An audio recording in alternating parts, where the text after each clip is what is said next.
നമ്മുടെ മൗലിക അവകാശമായ കുടിവെള്ളം നിഷേധിക്കപ്പെടുന്നുണ്ടോ?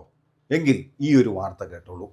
തൃക്കാക്കര നഗരസഭയുടെ പാലച്ചുവട് ദൈവത്താൻ മുകൾ എന്ന പ്രദേശത്ത് വർഷങ്ങളായി കൃത്യമായി കുടിവെള്ളം കിട്ടുന്നില്ലായിരുന്നു.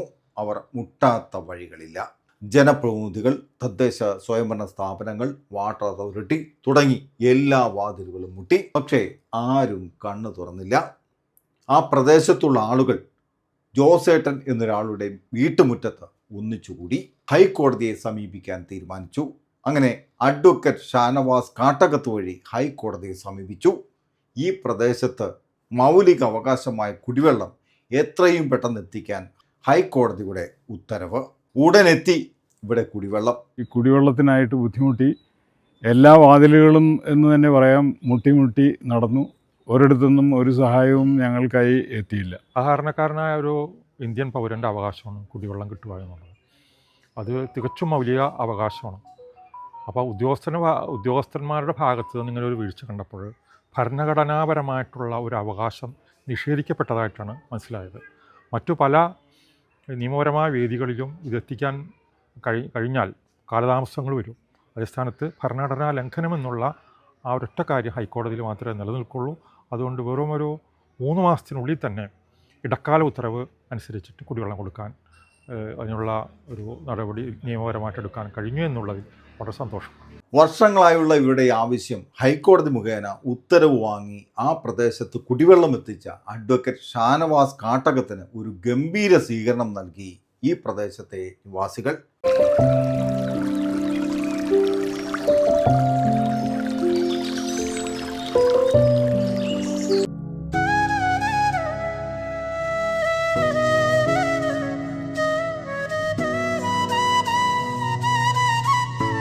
തൃക്കാക്കര മുനിസിപ്പാലിറ്റിയിൽ 15-ാം വാർഡിൽ വളരെ ഉയർന്നൊരു സ്ഥലമാണ് ദൈവത്താമുകൾ. ഇവിടെ വർഷങ്ങളായിട്ട് കുടിവെള്ളം കിട്ടുവാൻ വേണ്ടി വളരെയധികം കഷ്ടപ്പെടുകയാണ് ജനങ്ങൾ. ഈ അവസരത്തിലാണ് ഇവിടെ സാമൂഹ്യ പ്രവർത്തകരായ ജോസ്, അതുപോലെ തന്നെ ജോർജ്, അങ്ങനെ കുറച്ച് പേര് ഹൈക്കോടതിയിൽ ഓഫീസിൽ എന്നെ കാണാൻ വന്നത്. സ്ഥലം നേരിട്ട് കാണണമെന്ന് ആവശ്യപ്പെടുകയും ഇവിടെ വന്ന് ഞാനിവിടെ വന്ന് ഇവിടെ സാധാരണക്കാരായിട്ട് ഒരുപാട് ആളുകൾ വരികയും ആ വിഷയങ്ങളൊക്കെ ചോദിച്ചറിയുകയും ഒക്കെ ചെയ്തു. പലരും പണം കൊടുത്താണ് വെള്ളം വാങ്ങുന്നത്. ഈ സാഹചര്യത്തിൽ ഈ ഏതാണ്ട് വർഷങ്ങളായിട്ട് തന്നെ അവർ സമരപരിപാടികൾ നടത്തുകയും അതോടൊപ്പം തന്നെ വാട്ടർ അതോറിറ്റിക്കും കളക്ടർക്കും അങ്ങനെ ഉയർന്ന തലത്തിലുള്ള എല്ലാ ഉദ്യോഗസ്ഥന്മാർക്കും വർഷങ്ങളായി നിവേദനം കൊടുത്തുകൊണ്ടിരിക്കും. എന്നിട്ടും കാര്യമായിട്ടൊരു നടപടി ഉണ്ടായില്ല.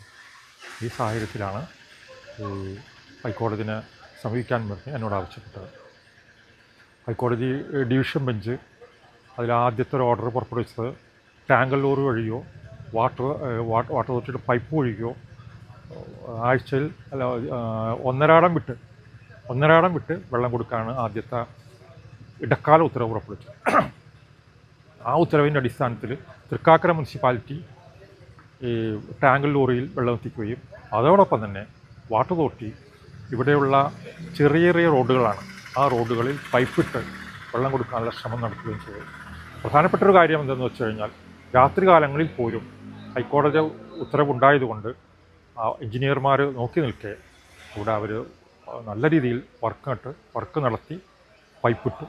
അതിൻ്റെ അടിസ്ഥാനത്തിൽ ഇന്നിപ്പോൾ ഇവിടെ ഇന്ന് എനിക്കും എൻ്റെ സുഹൃത്തിനും എന്നോട് ഞങ്ങളൊരു ടീം വർക്കാണ്, ഒരു സ്വീകരണം തരാൻ വേണ്ടിയാണ് ഞങ്ങളെ ഇങ്ങോട്ട് ക്ഷണിച്ചത്. വളരെ സന്തോഷമുണ്ട് ഇങ്ങനെ ഒരു നല്ല കാര്യം ചെയ്യാൻ കഴിഞ്ഞതിൽ. നമ്മുടെ ഈ ദൈവത്താൻമുകളിൽ കുടിവെള്ളത്തിൻ്റെ പ്രശ്നം തുടങ്ങിയിട്ട് വർഷങ്ങളായതാണ്. വളരെ നാളുകൾ കൊണ്ട് ഞങ്ങൾ ഈ കുടിവെള്ളത്തിനായിട്ട് ബുദ്ധിമുട്ടി എല്ലാ വാതിലുകളും എന്ന് തന്നെ പറയാം മുട്ടി നടന്നു. ഒരിടത്തുനിന്നും ഒരു സഹായവും ഞങ്ങൾക്കായി എത്തിയില്ല. അവസാനം നമ്മുടെ അഡ്വക്കേറ്റ് ഷാനവാസ് കാട്ടകത്തിനെ വേറെ സുഹൃത്തുക്കൾ മുഖാന്തരം പരിചയപ്പെട്ട് പുള്ളിയെ ചെന്ന് കണ്ടു. പുള്ളി നമ്മുടെ കേസ് ഏറ്റെടുക്കാമെന്ന് പറഞ്ഞു. അങ്ങനെ ഞങ്ങളുടെ കൂടെ ഒരു ദിവസം ഈ പ്രദേശം സന്ദർശിക്കാനായി ഇവിടെ എത്തി. ഇവിടുത്തെ കാര്യങ്ങളെല്ലാം അവലോകനം ചെയ്ത് പുള്ളിക്ക് വളരെയധികം അതിനകത്ത് ദയ തോന്നുകയും പുള്ളി കേസ് മറ്റ് കൺസിഡറേഷനൊന്നും ഇല്ലാതെ കൊണ്ട് തന്നെ ടേക്കപ്പ് ചെയ്യാമെന്ന് പറഞ്ഞ് അങ്ങനെ ആ കേസ് ടേക്കപ്പ് ചെയ്യാൻ 2 പെറ്റീഷനേഴ്സിനെ ഞങ്ങളുടെ ഇടയിൽ നിന്ന് കൊടുത്തു. അവർ റെഡിയാണെന്ന് പറഞ്ഞ് മുമ്പോട്ട് വന്നു. അങ്ങനെ സേവ്യറും സാദിഖും കൂടി പെറ്റീഷനേഴ്സായി. ആ പെറ്റീഷൻ കഴിഞ്ഞ 2025 മാർച്ചിൽ ഹൈക്കോടതിയിൽ രജിസ്റ്റർ ചെയ്തു. കൂടുതൽ കാലതാമസം വരാതെ കൊണ്ട് തന്നെ അഡ്വക്കേറ്റിൻ്റെ കഴിവുകൊണ്ട് എല്ലാ ഡോക്യുമെൻസും പ്രോപ്പറായിട്ട് കോടതിക്ക് മുമ്പിൽ എത്തിച്ചപ്പോഴത്തേക്ക് നമുക്ക് ഗുണകരമായ ഒരു ഓർഡർ അവിടുന്ന് പാസ്സാക്കി.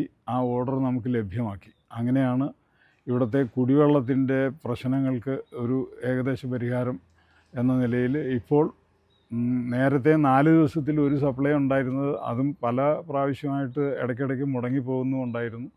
ഇപ്പോൾ അത് 3 ദിവസത്തിൽ 2 ദിവസം, അതായത് ഓൾട്ടർനേറ്റ് ഡേയിൽ വെള്ളം സപ്ലൈ കിട്ടത്തക്ക തരത്തിലുള്ള ക്രമീകരണമാണ് ആ ഓർഡർ പ്രകാരം മുനിസിപ്പൽ അതോറിറ്റിയും അതുപോലെ തന്നെ വാട്ടർ അതോറിറ്റിയും ചേർന്ന് ഇപ്പോൾ നടപ്പാക്കിയിരിക്കുന്നു. അഡ്വക്കേറ്റ് ഷാനവാസ് ഞങ്ങളുടെ അടുത്തുനിന്ന് ഫീസിൻ്റെ കാര്യമോ അങ്ങനെയുള്ള ഒന്നും പ്രതീക്ഷിച്ചിട്ടുമില്ല. ഞങ്ങളുമായിട്ട് അതിനെപ്പറ്റി ഡിസ്കസ് ചെയ്യുകയും ഒന്നും ചെയ്തിട്ടില്ലായിരുന്നു. പുള്ളി ഇവിടുത്തെ അവസ്ഥയും ഞങ്ങളുടെ സ്ഥിതിയും കണ്ടിട്ട് ആ കേസ് എങ്ങനെയെങ്കിലും പുള്ളിയുടെ ഒരു പ്രസ്റ്റീജ് ഇഷ്യൂ പോലെ പുള്ളി അത് ടേക്കപ്പ് ചെയ്ത് വേണ്ട എല്ലാ കാര്യങ്ങളും ആ കേസിൽ പുള്ളി തന്നെത്താനെ ഇനീഷ്യേറ്റീവ് എടുത്ത് ചെയ്തു തരികയായിരുന്നു. എത്തിക്കഴിഞ്ഞപ്പോൾ ഇവിടെയുള്ള ജനങ്ങൾക്കെല്ലാം വളരെയധികം ആശ്വാസമായി.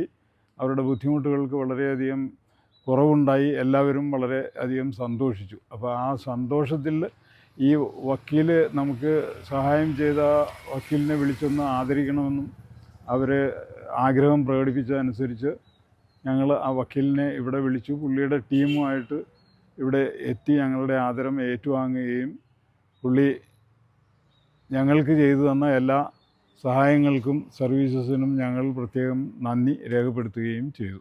മറ്റ് സ്ഥലങ്ങളിലുള്ള ആളുകൾക്കൊക്കെ നല്ലൊരു ഉണർവ് പകരുന്ന ഒരു ഉത്തരവാണ്. നമ്മുടെ മിക്കവാറും പ്രദേശങ്ങളിൽ കുടിവെള്ളവുമായി ബന്ധപ്പെട്ട് നമ്മൾ നഗരസഭാ കൗൺസിലർമാരുൾപ്പെടെ അതുപോലെ തന്നെ വാട്ടർ അതോറിറ്റി ഉൾപ്പെടെയുള്ള ആളുകളുടെ അടുത്തൊക്കെ നമ്മൾ കയറി ഇറങ്ങാറുണ്ട്. പക്ഷേ അവർ ഒന്ന് മൈൻഡ് ചെയ്യുക പോലും ചെയ്യാത്ത ഒരു സാഹചര്യം നമുക്കുണ്ട്. അതൊക്കെ തന്നെയാണ് ഇവിടെയും നടന്നത്. ഏതായാലും അതിൽ നിന്നൊക്കെ ഒരു മാറ്റം വന്നു. നമ്മൾ ഇപ്പോൾ രാഷ്ട്രീയ കക്ഷികളൊക്കെ ഇടപെട്ടാണ് മിക്കവാറും പ്രശ്നങ്ങളൊക്കെ ഇങ്ങനെയുള്ളതൊക്കെ പരിഹരിക്കാറ്. പക്ഷേ ആ പ്രദേശത്തുള്ള ആളുകൾ ഇവരുടെയൊക്കെ അടുത്തും ഒക്കെ ചെന്നിട്ടും യാതൊരുവിധ പരിഹാരവും കാണാത്ത ഒരു സാഹചര്യം ഉണ്ടായെന്നുള്ളതാണ്. നമ്മൾ ഇപ്പോൾ അല്ലാതെ ഒരുപാട് വർഷങ്ങൾക്ക് മുമ്പ് നമ്മളെങ്ങനെയായിരുന്നു, എന്തെങ്കിലും ഓരോ പ്രദേശത്തുള്ള പ്രശ്നങ്ങളൊക്കെ വരുമ്പോൾ എല്ലാവരും ഒന്നിച്ചു കൂടും. അതുപോലെ ആ പ്രദേശത്തുള്ള ജോസേട്ടൻ എന്നൊരാളുടെ വീട്ടിൽ എല്ലാവരും ഒന്നിച്ചു കൂടുകയായിരുന്നു. അവിടെ നിന്ന് ആലോചിച്ചു. അതുമായി ബന്ധപ്പെട്ട ഒരുപാട് പരാതികൾ, എനിക്ക് തോന്നുന്നു 10-25 പരാതിക്ക് മുകളിൽ അവർ കൊടുത്തിട്ടുണ്ട് വിവിധ സമയങ്ങളിലായി. അത്രത്തോളം പരാതികൾ കൊടുത്തിട്ടും ഇവരുടെ പ്രശ്നങ്ങൾ പരിഹരിക്കാൻ ഈ പറഞ്ഞ ബന്ധപ്പെട്ട അധികാരികളോ അല്ലെങ്കിൽ ജനപ്രതിനിധികളൊക്കെ ഇടപെടാതിരുന്ന ഒരു സാഹചര്യത്തിൽ ആ പ്രദേശത്തുള്ള ആളുകൾ ഞാൻ ഇപ്പോൾ സൂചിപ്പിച്ചതുപോലെ ജോസേട്ടൻ്റെ വീട്ടിൽ ഒന്നിച്ചുകൂടി.